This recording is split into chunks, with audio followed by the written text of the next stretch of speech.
Hello, everybody. I'm Gia Doxey. And I'm Ben-Arie. And welcome to Silhouette's JV Podcast, the deepest dive into Jersey boys one can ever take. Both the ever will have tooketh. Erica Piccinini. Thank you very much. Both the Tony Award-winning Broadway musical and the movie directed by Clint Eastwood. And we've been doing our show for about a year, in case you are brand new to watching us. Wow. And this episode, of course, you are here for the one and only John Lloyd Young, who won the Tony Award for Jersey Boys playing Frankie Valli. And he is here to promote another concert of his. This is actually our second interview with him. Amazing. I went like three. It's two. Hopefully I have a third one with him. But this is our second interview with John. And he is promoting his awesome new concert. Salud Gold in Las Vegas, where you go for your health.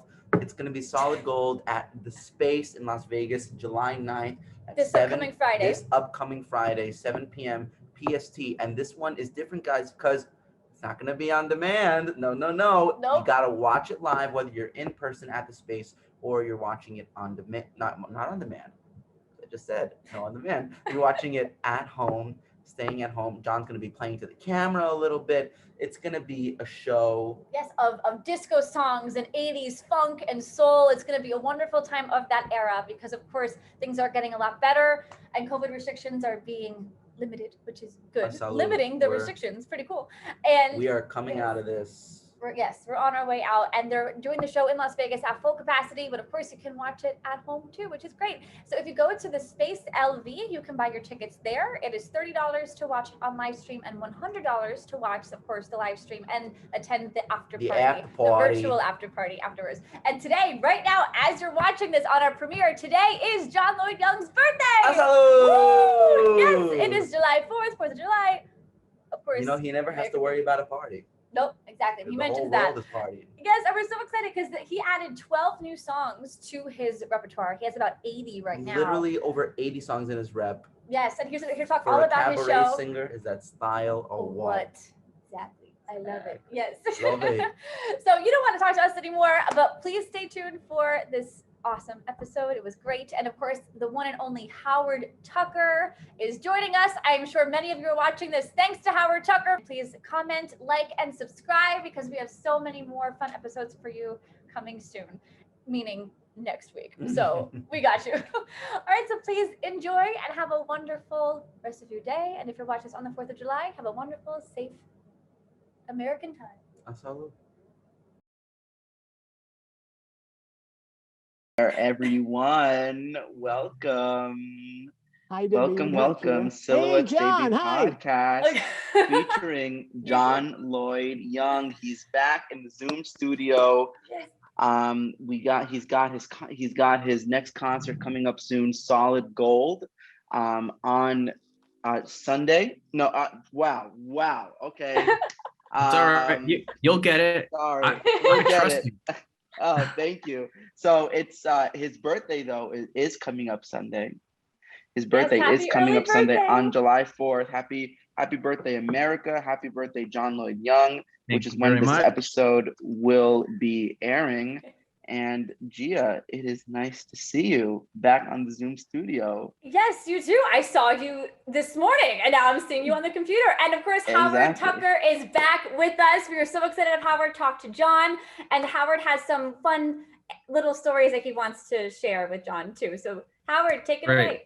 Okay, I think I've heard these stories, but I want to hear them again. You probably have, but I just want to be serious for a minute here. All kidding aside, John, for the last 15 years, so many of my show business memories have you in them. Not only Jersey Boys memories, but a lot of other memories as well. And let me summarize a couple of things very quickly. This won't take long, I promise. First of all, I'm here for the long haul, Howard. First of all, John, every time I send you anything or give you anything, a clip, a letter, a card, I get an immediate acknowledgement right away. And I think that the cost of the postage that you use to send me those cards costs more than the gift cards I've been sending you. Now, I have 3 frames in my place. I'll show it to Gia and David the next time they're over, professionally framed with all of your thank you cards. And there are Wow. 3 of them that I treasure that are signed your fan, JLY. And Ah. thank you for that. Well, that was very nice of me. It I appreciate was. that. And that is the case with you from day one. You're joking around, but I'm serious. That was very nice of Well, you. you're a good guy, Howard, and you've been very kind to me, and I always appreciate And I always think appreciate kindness from the word that everybody. But defines you've been you is, particularly kind. thank you, man. The word that defines Sorry, it's you hard, on these Zooms. Everyone talks at once, or so I'll be quiet. the word, I just have a little bit more here. The word that Sure. defines you is respect. Now, also, and probably just from meeting you, I don't think it's worn off. I'm sort of starstruck here. And every time Aw. I've seen you in LA, and I've been out there a lot, and I think you know that, but you've taken the time, and I'll give you a Les Mis story in a minute, but you've taken the time to introduce me to a lot of your co-stars. And through you, I actually met Theodore Bickel, and you acknowledged me as coming in from New York. Do you remember that? Raised my I hand do. and everyone Mhm. clapped. And at the one benefit, I met Tyne Daly. Great story there. I had met her like 6 years earlier. Hi, Miss Daly. Hi, Howard. And I love that. I met Sally Struthers. I got to Mhm. sing Hawaiian Eye to Connie Stevens. And no, Linda Suhu, not Hawaii 5-0, Hawaiian Eye. And I'm sure you know that story. Linda comes up, oh, I'm way too young for that. Come on, Linda.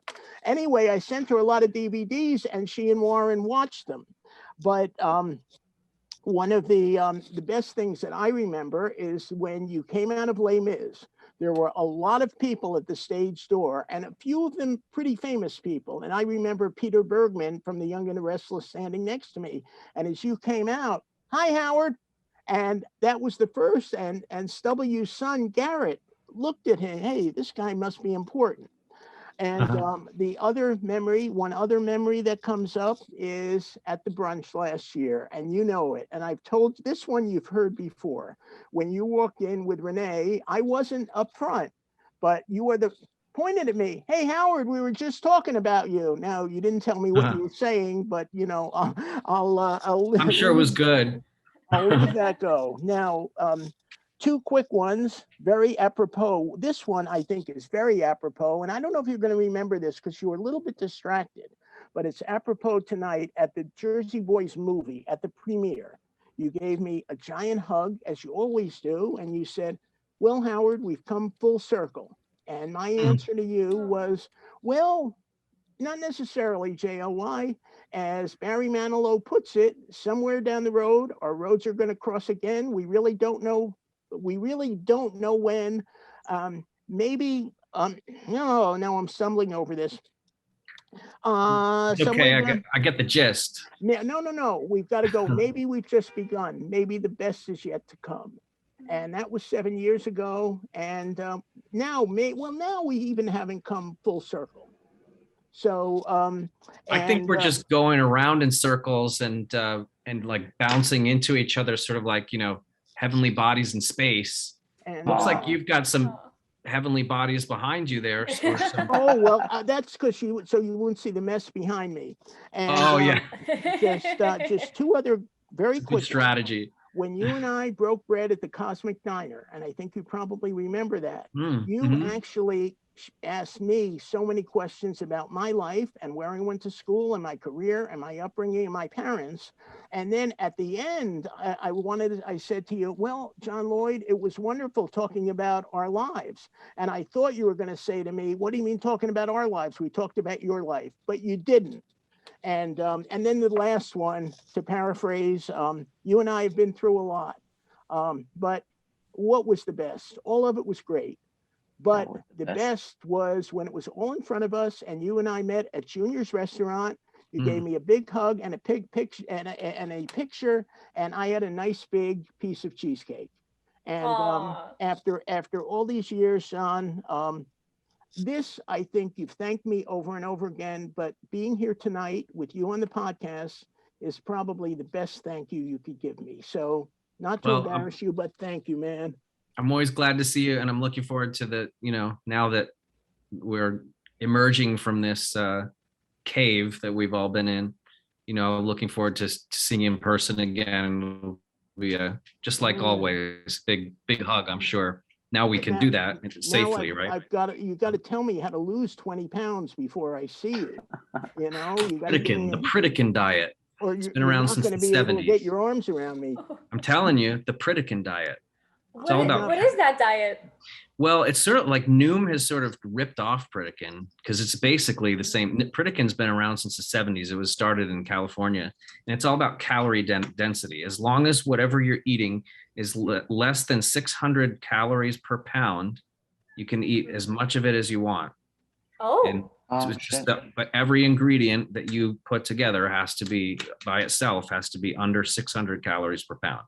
So that basically you can eat all fruits and vegetables as much as you want. You could like eat watermelon all day and don't worry about the sugar, and whole grains and legumes and beans and what is it? So but as in all combinations and as much as you want. That's the thing, is that you don't have to count calories. You just eat as much as you want. No meat, no eggs. You could eat egg whites.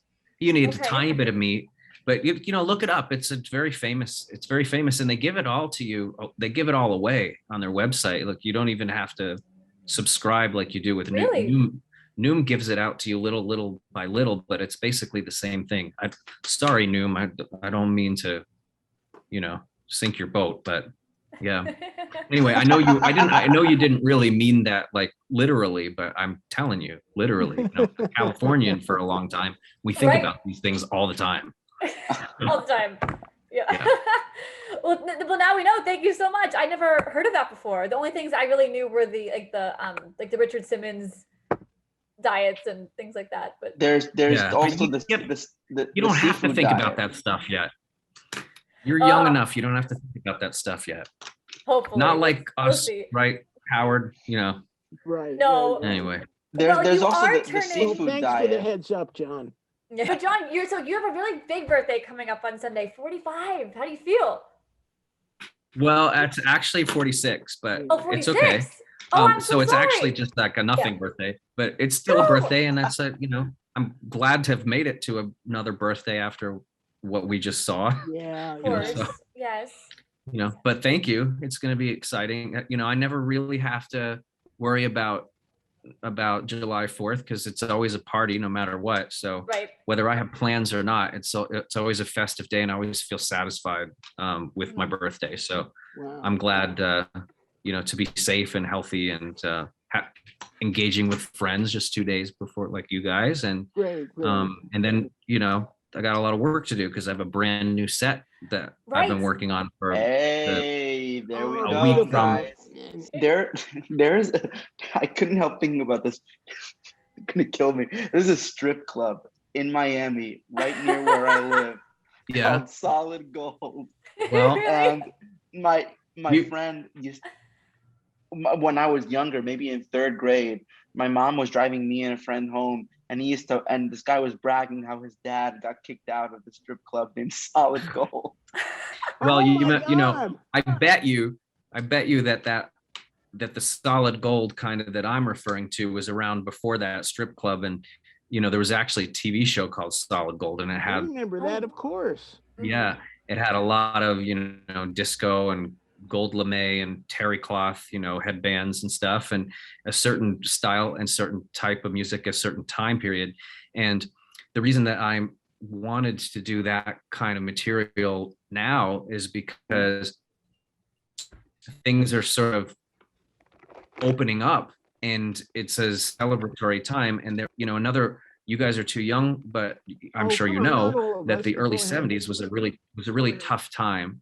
That we had come out of Vietnam and had Watergate and recession and like the oil crisis. You couldn't get gas. There were gas lines, so it was a really tough time. And at the end of the 70s, mid to late 70s, we started to see disco and all these, it was like kind of tacky but wonderful at the same time, and the music was really fun. And so I thought it would be really fitting to do sort of a disco ball kind of celebration kind of set as we come out of this really difficult time. So that's why I chose it. And it's there's not going to be any sort of like navel gazing or any of that kind of depressive stuff. It's going to be really just, and it's also, there's really cool stuff for the instruments to do. And this will be the first time that I have a full band in a year and a half. I'm bringing my Las Vegas band back together. I've even hired a horn player. Yes. Hey, you talk about a saxophone. If things work out, you think you can talk like about that. a saxophone. Well, I've got a tenor sax that's going to be joining us because a lot of those songs from the 70s have that sound, and I wanted to have that. So it's going to be a kind of a reunion, and I'm going to have live people in the audience, like a full audience, and it's going to be a hybrid of a full audience and a live stream at the same time, which will also be a first. So that's exciting because everybody can be there who wants to be there. Whether they can physically be there or not, they can still be a fly on the wall, and I'll be playing the cameras. So. That's awesome. I mean, you had live audience at your last show also, right? Right, but without streaming. So that was sort of the old way, the old-fashioned way. I played Michael Feinstein's new club in Indiana, which isn't that interesting that there's a new club coming online after the pandemic? Like, so that's very exciting that there's a new club to for live music after everything we've been through. But that was just for a live audience. So you either were there or you missed it. So but this one is anyone can watch, which is really exciting, in real time too, because we're not putting it on demand afterwards. So you either watch it. Sorry, I kicked myself. You either watch it while we're doing it, or you lose out. But the good thing is that this is the first time I'm doing this set, which means I could do it elsewhere. This is just the big kickoff of these things, and this is like there's even a Frankie Valli disco era song in there. I know you guys would be interested in that, and I'm not telling you which one it is, but Frankie Valli wore leisure suits and bell bottoms and polyester suits. He had his period, his 70s period. Oh my God, when he used to wear that white suit, and he had that long hair. Oh my! I think it was during he did that live album, which starts off with "Who Loves You." He's wearing that. Oh my God, that's "Who Loves You" is actually "Who Loves You" is that era. It's definitely this. What's so amazing about the disco era? I love the strings, those moving string lines. I really love those moving. We were just listening to. It was ahead of synthesizers. Yes. It was right ahead of that. So you actually had fully orchestrated, mainstream kind of, for its time. It was cool music, it was hip music for its time, but it was using live acoustic instruments. So I think the Moog synthesizer was late 70s. Do you know, Howard? Do you remember? That Moog might have been late 60s. Sorry. But they used a lot of live instruments. Nothing was sampled like it is now. It's like, if you hear a live instrument now, it's like amazing, I had two, just very loose disco suggestions here. I actually had some suggestions of songs I wanted to hear. And I want to hear them because it's too late for me to work them up because it's a week from now, and I've been like learning like I think 12 of the songs are brand new for me, so I've been like really studying, but I want to hear because maybe I chose them too. Well, my disco suggestions, I'm not a huge disco fan, and it's not all disco, by the way, too. Like it's that era. I had a bunch of others too, but my two discos were Casey and the Sunshine Band. My favorite one is Keep It Comin' Love. I know their big one was Get Down Tonight, and the other one was Barry White's My First, My Last, My Everything. I think he was terrific at that. Yeah. And Well, and then I had a little bit of country in there, not really disco, if I can, from the early 70s too. Lynn Anderson's Rose Garden, which Joe South wrote for a male with, you got to have big diamond rings. And then I had a couple of others, not really discos there. Charlie Pride, Kiss an Angel, Good Morning. And Charlie Rich, The Most Beautiful Girl Behind Closed Doors. I think a medley would be great. And Ray Price's For the Good Times. And well, I mean, those are all good suggestions, and definitely, you definitely won't be displeased because some of them are right in the same wheelhouse as some of the songs that I've chosen. So we're definitely right. We're on the same wavelength here. Can I give you one stylistics, please? Because you mentioned that on the Call Me Adam interview. One of my favorite songs in the world, but it only got to number 10. And by the way, the disco things that I gave you, I don't know what you qualify as solid gold, but KC hit number 2, and so did Barry White, with Lynn Anderson number 3, Ray Price number 11, etc. But the stylistics, my favorite one is I'm Stone in Love with You. But the problem with you is I wish I were a great big movie star, but you're already a movie star, so it's not really applicable. I'm Stone in Love with You, right? In falsetto. I started in a movie. Yeah, if that makes you a movie star, then I'll take it. But yeah. But I think you're always nice to me, Howard. I really would love to hear you do that. And of course, the ones that you've already done, which were Lou Christie, although these were 60s, Lou Christie's Lightning Strikes and Ruby and the Right, and those will come back into the rotation now. It's just that now I'm going to have a whole show's worth of other songs in my repertoire, which is at least 80 songs at this point, so I have a lot of choice, a lot of different sets I could come up with, and going forward. I'm going to mail you all my suggestions here, and of course the reason that I sent you that book, that is Ruby and the Romantics, Hey There Lonely Boy, number 23. Not Eddie Holman's Hey There Lonely Girl, number 2. Well, I keep not just your suggestions, but I keep a whole list of suggestions that I get from people, and sometimes it takes a little while, but a lot of them end up in the sets because they're good ideas, So I'll definitely put those in my book. Letting me give it, and I think you'd also sound great on With Bread. David Gates, Make It With You, If. Both of them, number 1 and number 4. Yeah, that people. You guys, the early Jersey Boys fans, have been suggesting If forever, so that's been on my list, and I don't know why I haven't done it yet. Beautiful song. If I Can Touch You Once Again, that's how it ends. And I'd also like you to, I think you'd be great with some Barry Manilow. I Write the Songs. I think it's terrific. And my 2 favorites, Even Now, which only got to number 19, and then of course Somewhere Down the Road, which got to number 20. Well, I mean, those are all good suggestions, but and I've got some of my own ideas, Howard. Yes. Well, this is so amazing. You're doing your concert on your birthday. Not many artists get to celebrate, their birthdays in concert, to dedicate a whole show. Sondheim did it, so good company. Yeah, I mean, it's kind of a little bit disingenuous to say it's my birthday concert. I just know that with my fans who are going to travel to see it, they're not going to see me on my actual birthday on July 4th. So they're going to want to wish me a happy birthday when they see me just 5 days later. So it's kind of that. But really what I was saying earlier about us coming out of the pandemic is the bigger cause, and seeing the world open up again is the bigger cause for celebration. And the birthday thing is just like me being cute. So. Your fans are your friends, on your Facebook page is John Lloyd Young and friends. And the fact that you're even listening to suggestions and you actually write them down, a lot of artists don't do that. They're just like, I got my own thing, don't worry about it. If you like it, you like it. If not my problem. But that's not your attitude. I keep the suggestions, and Andy Warhol said that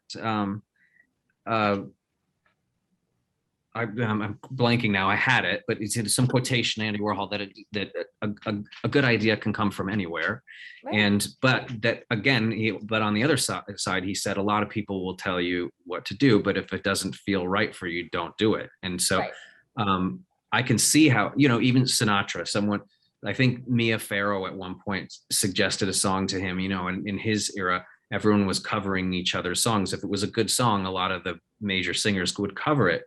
And there was one song, and it was sort of like, I don't remember exactly. I think it was like an Unlucky in Love sort of lyric. And Sinatra acknowledged it was a good song, but he said, if I can't feel it, I can't sing it.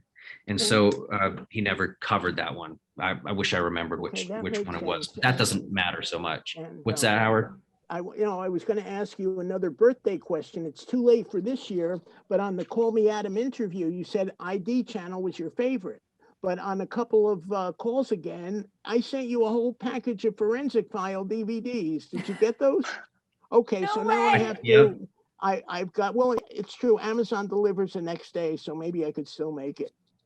Aw, that's a great gift. All the Forensic Files. That's amazing. I need to watch I mean, that.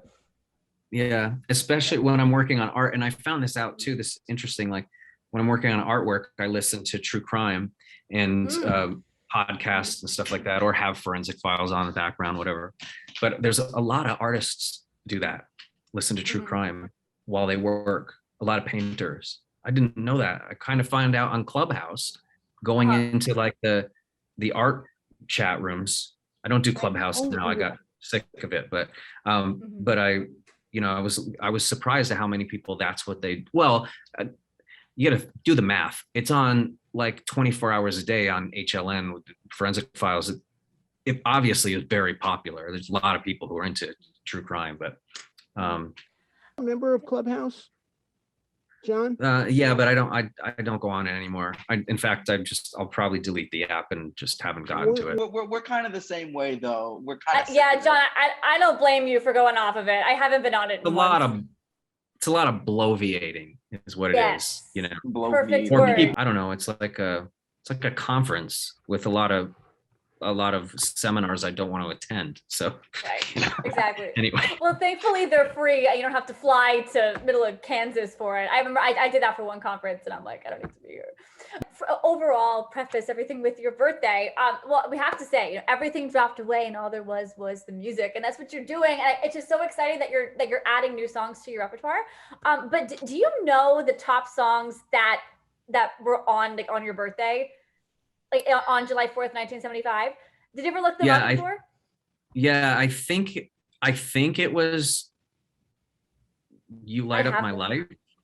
Was Not it? that one. So You know? I do, yes. So it was Love Will Keep Us Together by Captain Antonio, which is totally your essence, John. Like that's what you do. Your love keeps you together with all your fans. Yeah, that was number one. Well, song I do in the know, US. you know, I know the Broadway trip, you know, The Wiz was best musical the year I was born, you know, so yeah, I know the There you Broadway go. stuff more than the pop, because I started as a Broadway baby and then was off to the retro pop races because it was just the luck of the draw that my first big Broadway role was playing a 60s icon. So I learned that stuff later, you know.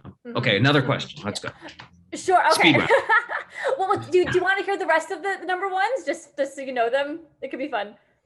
For 1975? Yeah, again, so with I think you're doing R&B as well. So "Slippery When Wet" by the Commodores, that was the number one R&B song. The UK number one, "I'm Not in Love," that very like slow. 10cc, wow. Yeah, 10cc. Yep. Country song, "Lizzie and the Rain Man," and number one dance song, Jackson 5, "Forever Came Today." Oh, So wow. and of course, "Oh What a Night" premiered the year in 1975. So well, where was The Hustle? The Hustle was with Love Will Keep Us Together. And that was number one for 1 week. And then Love Will Keep Us Together took over and was number one for 4 weeks on Billboard. Yeah, so it must have been May or June. There you go. And the other big one from JLY's year, and it's one of my suggestions here, was Morris Albert's Feelings. That was in Feeling, oh my God. You remember that? I do remember that. Whoa, whoa, whoa, Feelings. Yeah. Little sappy for my taste by today's standards that for me to sing it or to cover it, but that was a big hit. I remember it. Yeah. That's awesome. Yeah. Well, have you watched WandaVision by any chance? No, I haven't watched it yet, but I know it's a big one now, right now. It is, yes. Yeah. Well, so if you do, of course, it goes like by decade with all the sitcoms, and there's of course there's a 70s theme song. If you listen to it, I really think you'll like it. I just want you to check it out. I'll send you a link if you want. All right, I'll let you know. Really okay, yeah, it's adorable. And yes, David has a question about a follow-up from your last concert. And okay. do you want to ask the Yeah. question? So when we were watching the concert, we noticed that Tommy was playing on that grand piano, but it looked like there was a keyboard. They took out the soundboard and they put a keyboard inside. He's playing a Nord. Right. That was the Nord, yeah. The red keyboard. It's laid inside something that's like a case that looks like a grand piano. That's so, but the Nord lives in the inside it. That's amazing. I'm not sure exactly why it's like that way, but yeah, he's actually playing a Nord. That's what I thought. I imagine it's because maybe he wants to get some other sounds. He can have some other sounds accessible to him, but to still. That's why he plays the Nord. Yep. Yeah. And then in this one we have coming up, he's going to play a Nord, and then he has little like keyboards that have their own, that have a bunch of sounds in them, so we can do like those string sounds that you said you liked, and we do some synth sounds and sort of fill out the songs according to what they kind of require, because we've got some really great mellifluous like soul and some there's a lot of different sounds, but they're all that era of the solid gold era. And of course disco is the most famous of those kind of movements, but yeah, there's gonna be a lot of sounds. How did you come up with the idea to have this whole disco era show? I was in Portland, Oregon on an art retreat, planning new artwork. And sometimes when you do sort of an artistic retreat, what you intend doesn't actually come to pass. Other things do. Sure. So I was, having some good Oregon edibles and and sketching in my art journal. I filled the whole journal. I had a lot of ideas and everything, but what really came out practically out of that retreat, what I came out with was a set list of, I was, listening to some music or whatever, and I thought, this solid gold idea. This is an era that I should probably sing, because I can hit those notes, and it's the next stage in falsetto singing after what Frankie was doing in the early days, and so I was like, well, I love these songs I'm listening to. Why don't I sing them? And some of them are, some of the songs I'm singing are female artists from that period that I never considered singing their songs. And so I put together this set list. I came with, about twice the length of what it's going to be now. And, I came out with that concept. And so what was a visual art retreat actually engendered a new concert. I should have worn my John Lloyd Young art t-shirt. I have a beautiful yellow t-shirt, and it still fits. It is a XXX. But can we ask who are the real disco artists that you really like? Maybe the female artists. I mean, Donna Summer, of course, was a big one. Yeah. But, without giving away your set, can you? Well, like Yvonne Elliman and. Yeah, you did love that song. Yeah. What's her name? From Stephanie Mills, who was. You're reading my mind. Yes. But I'm, not necessarily saying I'm doing their stuff, but those were, But I was listening to those sort of things when I came up with this concept of doing this concert, and also to place it at a time, because at that point when I was doing that art retreat, it wasn't certain that things were going to open up.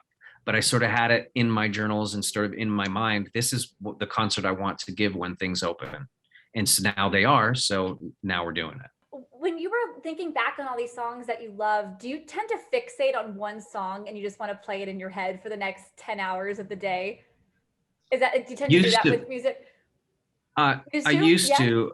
Mm-hmm. Yeah, I used to. Now, mostly it happens when I'm working on something, that, especially when it's got a complicated lyric or something that I'm not, it's the phrases still are kind of going in my mind when I'm going about the day or doing other things. So it's almost like subconsciously it's working on me, and it's working itself up whether I intend to focus on it or not. So that's usually the earworms I have are things I'm working on. Wow. Gotcha. Can you give an indication of what song? With me, for years, MacArthur Park goes through my mind over and over and over. The Richard Harris version rather than the Donna Summer version. Oh, but, yeah. So for me, it's the Donna Summer version because I was, Right. used to listen to her albums when I was an undergrad. So I used to listen to her a lot. And Earth, Wind, and Fire, good Yes. sounds. I feel like playing Frankie Valli and realizing that you have that, not only that falsetto, but just being able to sing in that upper range opens a whole new door for you to just sing songs that you would have never thought that you would be able to sing. And so it's really cool to and I love what you said about it's like the next level falsetto, because it's so true. Right. Like you think about the Bee Gees and all the stuff that they were doing, and it's still just as impactful as what Frankie was doing in his prime. Yeah. I mean, it moved forward, and so it was the next iteration of it. Right. I also have just found after playing Frankie Valli, now it's years ago, that when I'm called upon to sing songs from that era, I like the soul and the R&B and the black groups. And I like, because I'm a melodist and a vocalist, I like to sing what I think is the best material. And it just so happens that my tastes, that I think that's the best material. And so I end up singing a lot of soul and a lot of R&B and stuff like that. And I think that, I'm paying homage to excellence by emulating or doing those songs, or even in my originals that I write with Tommy, far less of those than the ones the things that I cover, but those end up sort of maybe not so accidentally being in the same kind of style, although they're contemporary songs that we just we wrote recently. And so it's an interesting dynamic, because it's going to be a lot of R&B and funk and stuff like that in this set. And that's the thing, when I can choose my own material, I don't have to stick to, because I played a certain singer singing his stuff. Although you'd be maybe not so surprised, but like all these years later, there's still sometimes I get a call to just go and sing Frankie Valli stuff for like a private thing or whatever. And I'm like, I used to resist it years ago. I mean, I'm talking like a decade ago. I used to resist it. I used to feel like I need to be known for doing other things, but not for those paychecks. Right. like high class problem. I'm happy to do it now. Have you done? I'm smarter. I got smarter. My Girl is my favorite R&B from that era, from '64. Have you done that? Yeah. Okay. It's been on my short list. Okay. But I usually choose things that are a little harder to sing than that, because I can sing them. I can still sing them at this age or whatever, younger. Right. Because I can sing things that are harder, I usually choose that, not to show off, but because I want to use it while I got it. And so, yeah. So how did you go about structuring your show? Like, is it more like chronological, or is it more like within the beats, and how you go from a disco song to a more R&B song? Right. I've learned over the years how to structure a set for dynamics, and it's more of an alchemy or like an intuition thing now. So I can tell without even being able to really sit here and run it down for you. I can feel my way through a set, and I can tell we need this here, and this one needs to shift up to here, or whatever, just from doing it all these years in front of audiences. I kind of know how to build the flow. So one of the fun things that I'm doing this time is that I'm throwing more than usual to the band, to let them do like a there were a lot of really kind of like Maynard Ferguson and some of these figures back then that were there were some instrumental hits that didn't even have a singer on them. And so but that were very of the period, right? So, movie themes and things like that that just really put you in the mood.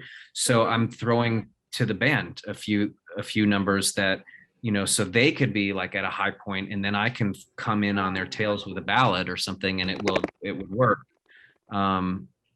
So I've structured it in a way that I think is it's enjoyable for me. And if it's enjoyable for me, it's also enjoyable for an audience, because we're not really that different from each other, Have a you certain ever flow kind of works. So have you ever shifted a set in the middle of a show? Yeah, well, but not for a good reason. I mean, I was doing a benefit in DC for some friends, and I learned the hard way in DC, no one pays attention to the band. No one pays attention because in DC, everyone is schmoozing everybody. It's a schmoozy town. So even your best friends can be sitting there that like, you think respect you, and they're going to be talking each other up like while it's like you're a wedding band, So I learned, I was doing some ballads and things in this thing, and I was like in the middle. I was like, cut the ballads, cut this one, jump to this one, telling the band as we were doing it, because we realized in the midst of it that it wasn't going to be a polite audience that was just sitting there and listening. So, Gotcha. All these different things that you do live over the years. I got involved with the Obamas by doing a living room concert on Embassy Row to karaoke tracks. I mean, I've had the humblest to 17,000 people at the Hollywood Bowl. Like, I've been in every scenario. So basically whatever's thrown at me, I know I can deal with it, which that's just experience, and that's just age. I think that anyone, and then people like twice my age or 3 times my age, twice my age, like Frankie, there's not many people who are 3 times my age now at this age. There's not any people who are 3 times my age. Instrumentals, could I give you 2 of my favorites from that era? Yeah, Chariots of Fire. I love that. Yeah. And Grayson in the Grass. Oh, nice. Those were my 2. Chariots in the Fire is a little later than most of the material I'm doing this set. That was in 1982. With Chariots of Fire. I remember that very well. It was great. Yeah. When I look back at a lot of 70s music, for some reason, I think that they're 80s songs, but they're from either the really early 70s or the late 70s. I always think of Ambrosia. Were you an Ambrosia fan? I don't think so. I mean, I probably know if I hear the music. That's the other thing, is that a lot of stuff, like, I don't always know the lyrics to a song that I love because I'm melody first. I've always been that way. And I don't always know the group, but I always know the song. So, I always, some of the things I choose, I have to learn the lyric like from scratch, even though I've loved the song my whole life. I've loved the melody my whole life. There you go. Right. Yeah, I don't know them either, Gia. I don't know Ambrosia. Oh my gosh. Well, they had one huge hit in 78. 2 huge hits. How Much I Feel, that got to number 3, and The Biggest Part of Me, which I have heard, that also got to number 3. Okay, I know that. And then they had one at 13, You're the Only Woman, and one at 17, Holding On to Yesterday. But I'm not familiar with that either. And I used to get Billboard and Cashbox and Record World every week and look at the charts. And I don't really remember Ambrosia. I just don't know if they were really played that much on ABC radio. Okay, I wonder. Well, I got into them when I was listening to Casey Kasem on Sirius, because they keep replaying all the Casey. And I want to just tell a personal story too. One of the songs I have for John, and this is sort of a bittersweet one for me, is Harry Chapin, Cats in the Cradle. And I was actually acknowledged on Casey Kasem as Cats in the Cradle, a long distance dedication to my late father. He had been gone about 6 years, and every so often on repeats, this happened about 3 years ago, someone will trace down Howard J. Tucker, in New York, and apparently there are 2 CPAs, And, they've gotten hold of me, and either a phone call or a letter, but, I have that on DVD. Someone had stolen the tape in my car, and I called up Casey, or didn't call, but I wrote them, and they gave it back to me. But I'll play that for you the next time we're together. It's a Aw. very Well, I know that poignant very thing. well. I mean, that's part of my tapestry of my childhood is that song. So yeah, I know it very well. Well, a Taxi is a very long song. And I I've don't never know that. heard. I mean, if I heard it, I might know it. That's the thing, is that like a lot of these things, if I hear them, I know them. But it's because they were a little bit ahead of my time, or they were hits when I was really little, and then because they were hits, they were kind of around as I was growing, so they were familiar to me. Taxi, I believe, was 72. And So that was, yeah, his sequel was 80. that and of course- predates my birth.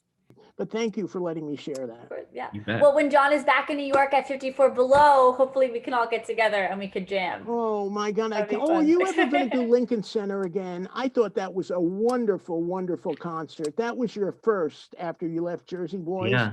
And Yeah. there's also a very funny story with that, if you remember, when Audrey Rockman opened the emergency door and the alarm went off, and about 20 security guards came up, to the room, the after party, and it was very funny. But anyway, I remember. Well, you guys are troublemakers. I remember Damn sure. your concert there, and it was wonderful. And I remember when you did Lightning Strikes and went into the falsetto, and in the middle of a song, you got a standing ovation. And that usually never happens. It always happens at the Right. end of a song. I think that's the first time I saw in the middle of a song getting an ovation. Yeah, well, as you all know, it's the Jersey Boys phenomenon, especially the beginning, was that we got really spoiled thinking that people would stand up in the middle of songs like it's a normal thing. But Right. and when I started to do Can't Take My Eyes Off You in concerts outside of the show, it was a little bit of an adjustment to not have people stand up in the middle of it. But it's because the placement of that song in the story of the show you've earned all of this emotional high point, But- leading up. And in a concert, when it's just one song among other songs, no matter how great the song is, that doesn't happen the same way. So that was an adjustment for But me. your reaction on stage, and how many times did I see you? Maybe 20, 25? Your reaction was terrific, where you put your hand on your heart, and that just increased the applause. And Well- And you do it like right under your chest. In the or- beginning, or it your was- placement. In the beginning, it was total sincerity and the actor actually really experiencing this, because you're an unemployed actor for years, and then you're doing this big Broadway show, and it's very parallel to what Frankie's going through, and you experienced like everything you've always wished for is happening. So in the beginning, that was very sincere, and then like any other good actor, and you bottle the sincerity that you find and replicate it for the rest, whether you're feeling it or not. I mean, there were some nights where my hand was to my chest with total humility, and I'm thinking, well, what am I going to buy at the deli on my way home tonight? I don't want to be irreverent, but that's the way the cookie crumbles. The one that I remember most is a song that didn't get off the ground, sold 3 million copies. And when I was there, a lot of the times I started the applause and, went through the theater. But that was one that sometimes got full applause and sometimes didn't. The not so successful shows pay people like you to start applause. We got you for free. That's like, what a privilege. So funny. But the audience reaction was different and a lot of times to a lot of the, the different things. So, but I remember that. And, I also remember, and I wish the song had gotten higher. I really do. Fallen Angel. It only got to number 38. And it wasn't really all that popular. I mean, it followed, Swearing to God, Then Our Day Will Come. And I think Fallen Angel was next. Swearing to God. Come on. I That's mean, a disco. Yeah, Howard, that is a disco. It had its day once Jersey Boys, Jersey Boys gave it another life, didn't it? Right, exactly. Have you? Well, for me, it was really something. And it was the first time I had heard that in years. And it was the very first show that I saw with Fallen Angel. And I just had this vision of my parents sort of meeting each other, Aww. if you will. And actually, I'm glad the theater was dark because I didn't really cry on My Eyes Adored You, but I did start crying on Fallen Angel. I thought that was so touching. But has that been requested since? I don't think I've heard you or any other Frankie, if you will, do Fallen Angel. You mean in my concerts? Yes. Mm-hmm. No, I don't choose that one because I don't know why I don't choose that one. But I've for the longest time I wasn't doing. It's so weird. You get like, like people get institutionalized in a way. You could kind of, you don't realize that you have other choices. So I was so far down the Jersey Boys rabbit hole and the structure of that show that I wouldn't do My Eyes Adored You in my concerts because I thought of as a quintet, but it's actually a solo number. So now I do it. Okay. And it's, it's one of the most popular tracks on the whole album of Jersey Boys. And it's a Frankie Valli solo number. So when I'm doing my solo concerts, which I've been doing for 15 years, now I do it, but I didn't for the longest time because I was institutionalized and thinking, oh, that's not a solo number. Well, yeah, it is. So that's one that I do. And I kind of like that one better than Fallen Angel. So I choose to do that one. It's a good song. And I've sung it a few thousand times, right? Just not in my own concerts. So. Exactly. Have you ever wanted to do like a Frankie reunion cabaret show with different Frankies that are living out west, like Travis Clower, any of them living out there? I think that'd be so cool. No, because I don't think of us as Frankies. I think of us as Travis Clower and John Lloyd Young, and I don't think of us as Frankies. Not to be disrespectful, but no, not at all. I don't think that concept is something that sort of more benefits Jersey Boys, the entity of Jersey Boys. So I could see them doing that, reuniting. They call us Frankies because that fits that's their perspective on us. But where our perspective is, we were actors who played Frankie. That's one role that I played in my life, and clearly it's like Al Pacino in The Godfather 3 that they keep pulling me back in. But exactly. I don't want to get away from it, but Frankie Valli is Frankie Valli. So I don't look in the mirror and think Frankie Valli. How could I? He's still around. So it's just a role I played. I don't want to great acclaim. And I love that happened. I wouldn't wish that my life went any other way, but for me, it has to be just a role I play because I can't be him. He's him. And he likes it that way. I guarantee you. That way. Damn right he does. I know. Don't get me started. I have stories, but he likes it. He deserves to. Well, of course. I wish we had. He doesn't look in the mirror stories. and see John Lloyd Young. He looks in the mirror and sees Frankie Valli. So I shouldn't look in the mirror and see Frankie Valli. I should see me. Right? Absolutely. Yes. Only fair. I want to mention something about the Zoom call, which I'll just take a second. You got to thank Linda Suhu for putting that together before and after all your concerts. It's absolutely wonderful that we can. Yeah, I hear that you guys really. I hear that it's like the analog for the Junior's cheesecake coffee clutch that you usually had before pandemic. So thank you, Linda Suhu, for that. Of course, you are a seasoned concert performer and producer, of course. So would you ever want to direct other performers' cabaret shows or concerts? When I've done master classes or things like that, I'm usually good at it, but I don't think of it as something that I would do. So it would probably be something that someone asked me to do, and I have the time and the inclination, and I think I might end up being good at it. But it's not something to think about outside of those random, accidents. Gotcha. Yeah. Well, do you ever rewatch your concerts as well? Like just to kind of like try to improve to the next one, or do you ever rewatch yourself? Is that cathartic or is that hard to do? I don't like doing it. Yeah. A lot of actors don't like to evaluate themselves on film or whatever, but I usually only review things when I'm going through footage to look for things to use for promo reels or stuff like that, but I don't enjoy it. It's hard to watch. I know, I don't either. I'm a little hard on myself, but and I've learned through experience that it's better to just sort of whatever you've done to just let it go and learn.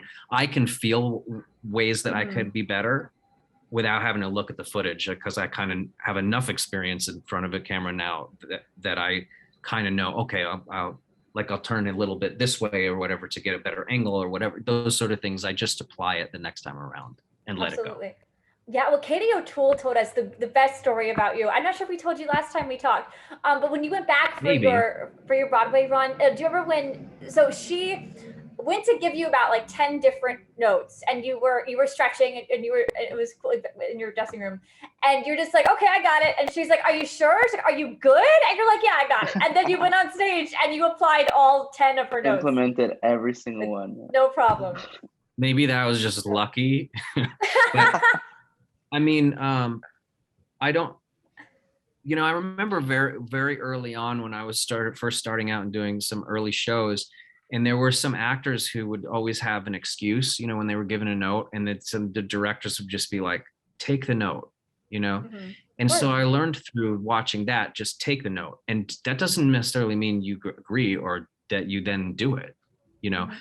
There's always, I'm glad that I took all the notes from Katie, but there's always the actor ultimately has some power too. So you can always pretend not to understand, or you can and some people get fired for that. And sometimes they deserve to be, so, but I didn't ever have to, just because someone has an opinion doesn't mean that you have to agree. But if it's your job to do things the way that they're, staged or whatever, which it is in a long running show, even someone who originated can forget, or the show evolved, and when I went back in it, that was 5 years later that Katie was involved, and so the things had evolved, and I have to say, okay, well, this is a little bit of a different animal now. It's my job to fit into the way that this machine is, even if it's different than the machine we built in the beginning. It's like a different version of the first car. It's right. Has some gears that work a little differently. So, but Katie was also easy to work with because she's respectful and competent, and not everyone is. Not everyone is, and some people, willful people, and that there's a reason that I played Frankie well, is that some willful people, like me, have a hard time being told what to do, but some people are easier to hear than others. And some people, and that's not even the suffering fools. Smart people sometimes have a hard time suffering fools. And sometimes people have dumb opinions, and you have to but they have authority. And so you have to kind of suck it up and pretend to agree, or just at least nod and not agree, but private, in your mind. I feel like that's life in our 20s. I think David and I were going through that big time, because we're definitely in that part where we don't want to be told what to do. But of course we take the suggestions and we try things, but it's great when you're playing different roles. If I'm directing something, or if David's writing something, that's our baby. But when we're actors, tell me, I'm a sponge. Just tell me what to do. I like having those different hats there. It's hard. It's frustrating. Older people, sometimes they sometimes you can't see when you're younger, because you haven't had the experience, because it's ahead of you. You can't see how the experience can make the person that's older right. And it's almost like that parent and child thing where the parent has to let their kids make the mistakes for themselves to learn from. It gets a little trickier when you're someone's employee. The thing is, though, no star or really fantastic entity in a big show thinks of themselves as just an employee. You can't be a star and you stand out and think of yourself as just someone who's supposed to obey. Obeisance is the opposite of artistry. Ooh, so quote. So you have to, it gets a little dicey, particularly for Jersey Boys, because everything is just a parallel to what the band went through. And with what you were saying before about Fallen Angel and how it gave a new life to that song and to all of the songs, something that I didn't realize until a few months ago, I think it was right before we met you the first time, is that this multi-billion-dollar show, right, is is all based on a band that never won a Grammy. Isn't that unbelievable? No, of course they're one of the greatest bands of all time. Yes, so strange. Isn't it strange that Bob Gaudio's one career Grammy was John Lloyd Young singing his songs? And I know it's uncomfortable for all of them. I mean, no one wanted that to happen. I was just hired to help lionize them. You know, I wasn't supposed to have stuff happen for myself, you know. But that's the tricky thing. You want young guys to like play you and to burnish your legacy. You have to kind of accept that. One more question from one of your amazing fans, Amy Blaine Pank. So you have a new CD coming. She wants to know, do you have a release date? And was there a song that was particularly challenging to find a sound that you and Tommy wanted? Tommy Faragher. Well, there's no release date yet because I'm gonna have to just do it independently, which is, you know, be nice if there were some sort of like angel who came in and was like, here, I'm gonna distribute but I'm gonna have to do it independently. I mean, if I want it to come out on my timeline. So it's almost done, doing final mixes, and then I'll take it to be mastered, and then I have to figure out how to package it because we overcut, but the overcuts are like really good. So I could potentially have 2 albums in the can. Nice. I want to lead first with the album that has originals on it, because we still do the covers and stuff, but I would say that one of my originals was really challenging because just something wasn't working right in it. And it was just a matter of bringing the key up so that more of the vocal is in sort of like a Marvin Gaye kind of a falsetto area. I was doing it live, you know, like workshopping it in my live shows, and it wasn't, they were liking it, but it wasn't feeling right for me. And finally that just a key change, what kind of solidified it. Yep. Yeah. Wow. Well, we can't. So that'll be. I mean, that's one of the originals on the album. So it's it's coming. Yeah. I know it's been coming for a long time, but also like I think that COVID is a very understandable monkey wrench that was thrown into whatever was percolating. So. Of course. How long have you been working on it? We'll get there. We recorded it. We had to record the instrumentals like 2 years ago, only because the band actually since won a Grammy. They're the same band that backs Elvis Costello, and they were about to go back on the road with him. So I wasn't necessarily ready to record the album, but we had the band together. They were all in LA. So we got the tracks down with the band before they went back on the road with Elvis Costello. And then in the meantime, they won a Grammy for his latest album. So that's pretty great. So I have a Grammy winning band on my yet to be released album. Amazing. So then, you know, of course, like what's that? So the last year and a half we had COVID. So it's been, you know, what do they, slow and steady wins the race? Yeah. I don't know what race there is or if I'm going to win anything, but if releasing it is winning, then that, you know, the race is almost over. Well, it's a slow burn and timing is everything, but we cannot wait until that comes out. And thank you, Amy. Thank you, Amy, for that wonderful question. And thank you so much again, John, for coming on. Pleasure, man. Yeah, it was fun to see all of you. And again, so what's the takeaway here? I mean, in terms of what's impending, right? July 9th. July 9th. 7 p.m. Pacific. Mm-hmm. If you're gonna see this one, and I guess we'll do it somewhere down the line, but if you want to see this solid gold, you know, you either watch it in real time or you miss it. We're not doing it on on demand this time. So no on demand. So you better get your popcorn ready. Yes, and John is all about you wearing whatever you want and make it a party. So if you want to be like me and have a Jersey Boys disco type dress, you can do that. You want to wear your pajamas? Wear your pajamas. Whatever you want. I go to the spacelv.com and you can buy your tickets there. If you're going to be in Vegas, you can buy your actual tickets to attend the show there, or you can buy the streaming online too. It's $30 for the ticket and $100 if you want to have of course, the actual concert and the meet and greet afterwards. And, so go to Vegas for your health and to see John Lloyd Young. Yes. I'm going to see you in For New your York. health. Yeah, that's the good. That's going to be their new thing to get people to go there. Come here for your health, and we'll take all your money. Yeah. I'm going to see you in New York in January. Last week of January, I'll be at 54 Below, Feinstein's 54 Below.